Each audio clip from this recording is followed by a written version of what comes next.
Let me tell you something most people will never hear about in the automotive repair industry.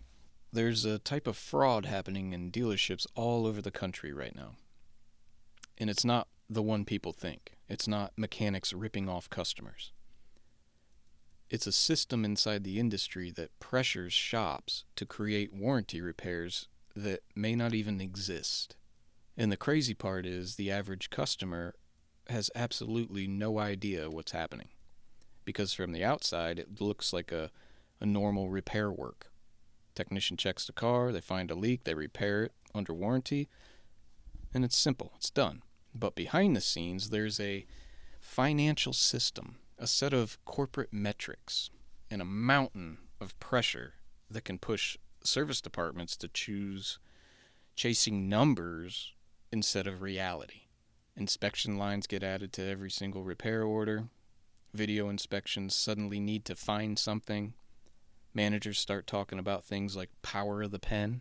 And the people stuck in the middle of it all are the technicians working in the bays.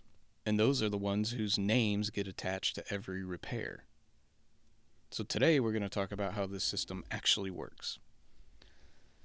Why some dealerships start playing these games, and why it's one of the reasons experienced technicians are walking away from the industry faster than ever. Most customers think that the biggest problem in auto repair is mechanics ripping people off. That's the story everybody's heard their whole life, right? But the reality inside of a lot of dealerships today is something completely different. The real fraud happening in this industry, it's often not aimed at the customer. It's aimed at the manufacturer. And the average person has absolutely no idea how the system works. So that's what we're going to talk about here. And once you understand the incentives, the whole thing starts to make sense, okay? Not in a good way. In the car business, there's two kinds of repair work: customer pay and warranty. Customer pay is simple. Customer comes in with a problem, mechanic looks at it, diagnoses it, tells them what it needs, they approve the repair, and then he fixes the car and they pay for the repair, right? Warranty work is different. When a car is under warranty, the manufacturer pays the dealership to fix the car. But here's the part that most people don't know. The manufacturer doesn't just send a blank check. They pay based on a strict set of labor times and failure codes. Every repair has to be documented.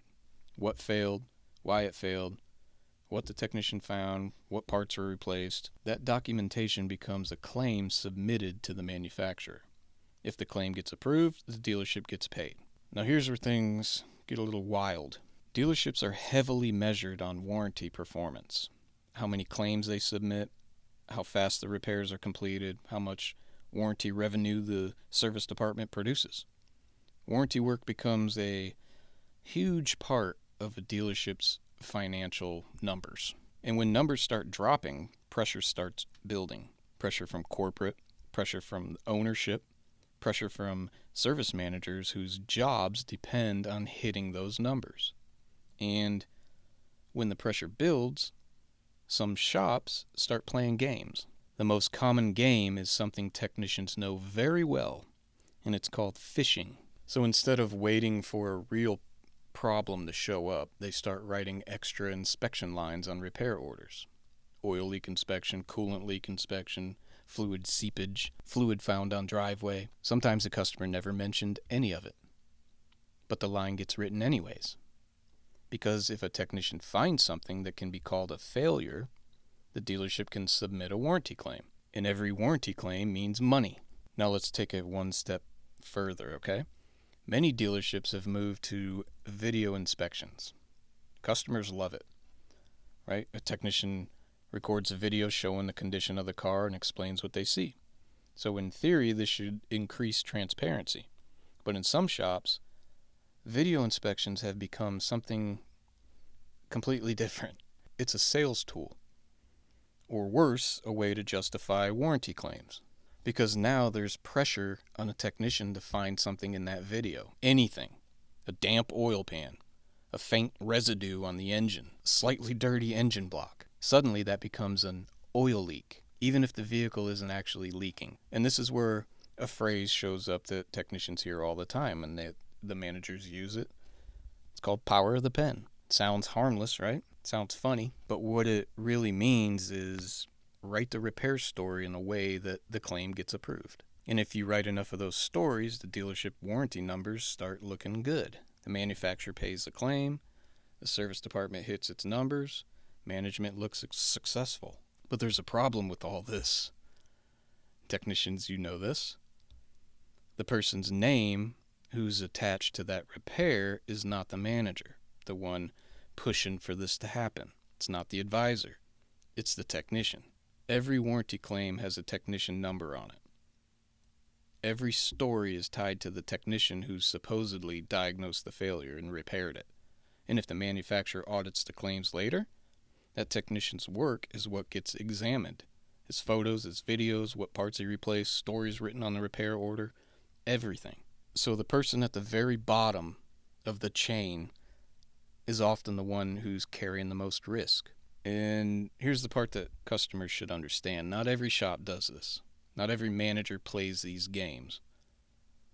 But when a dealership becomes obsessed with numbers instead of real repairs, the system creates an environment where these practices start showing up. Because the incentives reward it. More claims means more money. More money means better looking reports. Better reports means management gets to keep their jobs another month. Until the manufacturer audits the claims. Then what suddenly happens is the entire system starts pointing fingers at each other. Technicians get blamed, managers disappear. And then the cycle repeats at another dealership somewhere else. The average customer never sees any of this, okay? They just see a repair invoice and assume the technician found a problem. But inside the service department, technicians know exactly how this pressure works.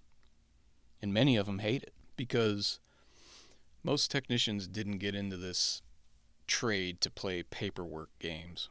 They got into it to fix cars, to diagnose real problems, to solve mechanical puzzles, you know? The tragedy of the modern dealership system is that the people who actually want to do the job honestly are often the ones pushed into the worst position.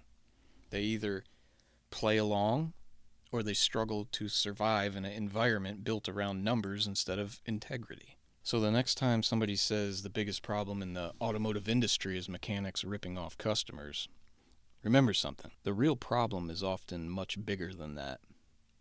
It's a system where the pressure to hit numbers can slowly turn honest repair work into something else. And the people caught in the middle are the ones standing in the bays, trying to do the job the right way. Because the people who feel the pressure from all this the most are the technicians. The guys actually working on the cars. Most people outside the industry think that mechanics get paid hourly, like a normal job. They show up, they work 8 hours, they go home with 8 hours of pay. That's not how it works in 90% of shops. Most technicians are paid on what we call flat rate. Flat rate means you only get paid for the labor time assigned to the job, the repair. If a job pays 2 hours, you get 2 hours of pay. Doesn't matter if it takes you 3 hours, 5 hours, or an hour. If the car's rusted, bolts break, you still get the 2 hours. And if there's no work coming through the door, you get nothing. So a technician's paycheck depends entirely on the hours they produce. That system creates pressure. Pressure to move faster, pressure to take every single job you can, pressure to produce numbers. Now combine that pay structure with the warranty system that we just talked about. Manufacturers usually pay less time for warranty repairs than customers do, sometimes way less. So technicians are already making less money doing warranty work. And if the shop isn't busy, those hours get harder and harder to come by. That's when the culture of a shop becomes everything. Because in some places, management starts pushing technicians to find work, warranty work, however they can. You know, all the extra lines get added to the ticket. Oil leak lines, whatever. And suddenly technicians are being judged on whether they can find something. If they don't find anything, they don't flag hours. If they don't flag hours, they don't get paid. So the system slowly puts technicians in a terrible position. Tell the truth and struggle financially, or start stretching the truth and survive. A lot of technicians refuse to cross that fucking line. And when they refuse, something else starts happening. They start losing hours. They start making less and less money. Meanwhile, the technicians who are willing to play the game produce hours, multiple hours. And management rewards the numbers and not the integrity. And eventually, the good technicians start asking themselves a question. Why am I doing this? Why am I fighting a system that punishes me for doing the job honestly? And that's one of the biggest reasons experienced technicians are leaving the trade. They hate the constant pressure, the numbers, the politics, the feeling that the system around them is working against them instead of supporting them. So they leave. They move into fleet maintenance, industrial maintenance, heavy equipment, anything where the work is still mechanical, but the culture and the politics are different. And every time that happens, the industry loses another experienced technician. Somebody who spent years learning the trade, somebody who can diagnose anything. And they don't leave because they don't like working on cars and trucks, whatever. They leave because they got tired of fighting a system that made honest work harder than it should be. And until the industry starts addressing the incentives that create these problems, until the pressure to hit numbers stops outweighing the pressure to do things the right way, the technicians are going to keep leaving.